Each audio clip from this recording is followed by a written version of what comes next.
This is a guide for how to assemble the border control. To assemble the border control, you're going to need the following parts and tools. Take the gauge assembly. Place the gauge assembly on the outside of the tube and place and insert the bolt through the hole on the tube. This is located on the outside of the left handlebar. Tighten the lock nut onto the bolt to secure the gauge assembly in place.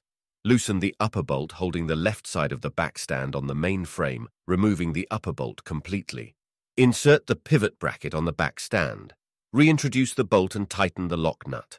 The pivot bracket should now be secured in place. Insert the pivot rod end through the hole in the pivot bracket as shown.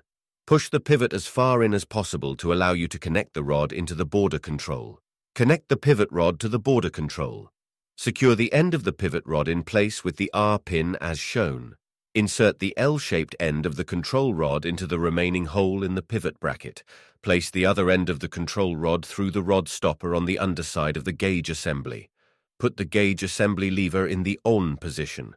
The border control sliding plate needs to also be in the on engaged position.